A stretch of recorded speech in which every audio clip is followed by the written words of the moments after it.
കേരളത്തിൽ കൂടുതൽ ബാറുകളുടെ സമയം കൂട്ടിയതിനെതിരെ KCBC ഇറക്കിയ ഇടയലേഖനം വായിക്കാനിടയായി. ഒറ്റ നോട്ടത്തിൽ പറഞ്ഞാൽ വേശ്യയുടെ ചാരിറ്റി പ്രസംഗമെന്ന് മാത്രമേ അതിനെ ഉപമിക്കാൻ തരമുള്ളൂ. തെരഞ്ഞെടുപ്പ് അടുത്ത ഈ സാഹചര്യത്തിൽ ആരെയോ സഹായിക്കാൻ വേണ്ടിയാണ് ഇങ്ങനെയൊരു ഇടയലേഖനം ഇറക്കിയത്. ആ കാര്യത്തിൽ മെത്രാന്മാർ ആദ്യം ആത്മപരിശോധന ചെയ്യണം. ഈ പ്രസ്താവനയിൽ ഉൾപ്പെട്ട ഏതെങ്കിലും ഒരു മെത്രാൻ ഹൃദയത്തിൽ തൊട്ട് പറയാമോ ഇതുവരെ മദ്യപിച്ചിട്ടില്ലെന്ന്? വെറുതെയെങ്കിലും ഒന്ന് പറയാൻ സാധിക്കുമോ?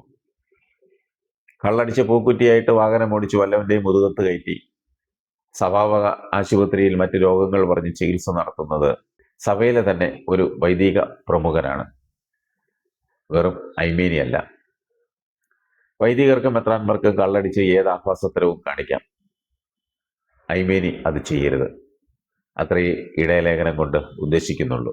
അതായത് അമ്മായിക്ക് അടുപ്പിലുമാകാം, മരുമോൾക്ക് പറമ്പിലുമായിക്കൂടാം.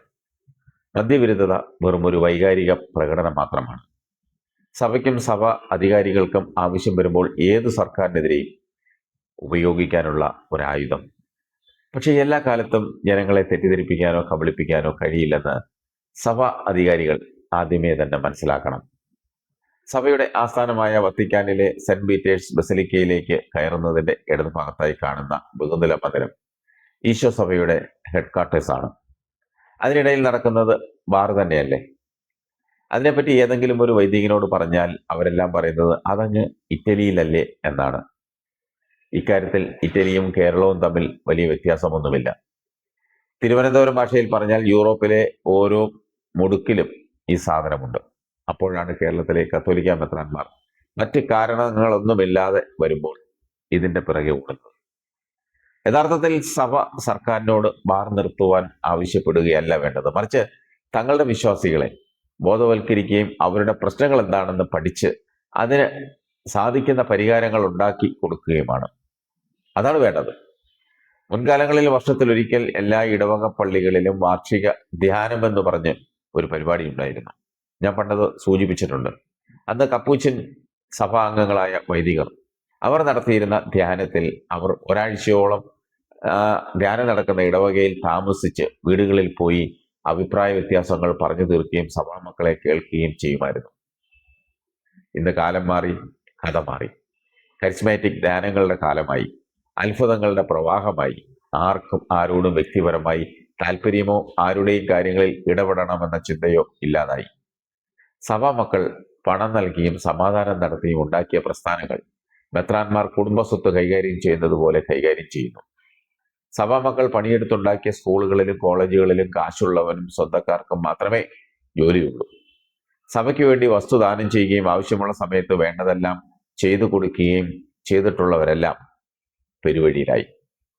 സഭയിലുള്ള ഒരു ഗതിയും പരഗതിയും ഇല്ലാത്തവരുടെ മക്കൾ പോലും ഒരു അഡ്മിഷന് വേണ്ടി ചെന്നാൽ സഭ കാണിക്കുന്ന നിറവുകേടും പറയാതെ പോകാതിരിക്കാൻ വയ്യ. വർഷങ്ങൾക്ക് മുമ്പ് വീടുകളിൽ പണിയെടുത്ത് ഉപജീവനം കഴിക്കുന്ന ഒരു സ്ത്രീയുടെ മകന് തൊടുപുഴ ന്യൂമാൻ കോളേജിൽ ഒരു അഡ്മിഷന് വേണ്ടി ചെന്നു. നല്ല മാർക്ക് വാങ്ങി ജയിച്ച കുട്ടിയോട് 5000 രൂപ കോളേജിന്റെ ഏതോ ഒരു വകുപ്പിലേക്ക് സംഭാവന നൽകാൻ ആവശ്യപ്പെട്ടു. വിധവയായ ആ സ്ത്രീ നിസ്സഹായാവസ്ഥ ഉത്തരവാദിത്തപ്പെട്ട അച്ഛനോട് പറഞ്ഞു. എന്നാൽ ഒരു 5000 രൂപയ്ക്ക് പകരം 500 രൂപ വെച്ചിട്ട് പോകൂ എന്നാണ് ആ വൈദികൻ നൽകിയ മറുപടി. ഇതിന് ഒരു മറുപുറം കൂടിയുണ്ട്.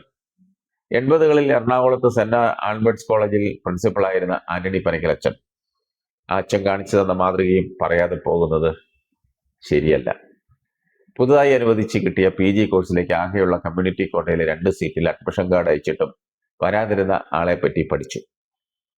സാമ്പത്തികമായി പിന്നോക്കമുള്ള കുടുംബങ്ങളിലെ കുട്ടികളാണ്.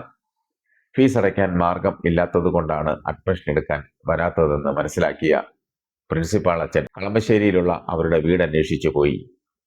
ഫീസ് അച്ഛൻ്റെ ശമ്പളത്തിൽ നിന്ന് അടച്ച കഥയും പറഞ്ഞു കേട്ടിട്ടുണ്ട്. അതാണ് നന്മവനം. ഒന്ന് അമൃതം, മറ്റൊന്ന് കാളക്കുണം. AK ആന്റണി അവതരിപ്പിച്ച ചാരായ നിരോധനമാണ് ഇന്ന് കേരളത്തെ മയക്കുമരുന്നിന്റെ ഹബ്ബായി മാറ്റിയിരിക്കുന്നത്. മദ്യം ഒന്നുമല്ല ഇവിടുത്തെ പ്രധാന പ്രശ്നം. കേരളത്തിലെ മുഴുവൻ ഗ്രാമങ്ങളും പട്ടണങ്ങളുടെ നിലവാരത്തിലേക്ക് ഉയർന്നു കഴിയും. വൈദികർക്ക് മാത്രം സന്തോഷം കിട്ടിയാൽ പോരല്ലോ, സാധാരണക്കാർക്കും അധികം ദൂരെ പോകാതെ തന്നെ സന്തോഷിക്കാനുള്ള അവസരം വേണ്ടേ? വിവാഹം പോലെയുള്ള പൊതു ആവശ്യങ്ങൾക്ക് ഒത്തുകൂടുന്നവർക്ക് താമസിക്കാനും ഭക്ഷണത്തിനും ഒക്കെയുള്ള സൗകര്യം ഇന്ന് ഈ ഉം, ചെറിയ ചെറിയ ഗ്രാമങ്ങളിലെ പോലും 3-4 നക്ഷത്രങ്ങളുള്ള ഹോട്ടലുകളിലാണ് അറേഞ്ച് ചെയ്യുന്നത്. പഴയതുപോലെ സമാധാനത്തിനൊന്നും ആളില്ല, വീടുകളിൽ സ്ഥലവുമില്ല. 90കളുടെ ആദ്യം സുകുമാർ അഴീക്കോട് ഒരു പ്രസ്താവന നടത്തി. മുൻപൊരിക്കൽ ഇത് ഞാൻ പറഞ്ഞിട്ടുണ്ട്. കേരളത്തിലെ കത്തോലിക്ക വൈദികരിൽ 10% പേർ മദ്യപിക്കുന്നവരാണെന്നായിരുന്നു സുകുമാർ അഴീക്കോട് പറഞ്ഞത്. വാർത്ത കണ്ട ഉടനെ ഒരു ഇരിങ്ങാലക്കുടക്കാരൻ കത്തോലിക്കക്കാരൻ ഒരു മാത്യു അഴീക്കോട് മാഷിനെ വിളിച്ച് വിയോജിപ്പ് രേഖപ്പെടുത്തി.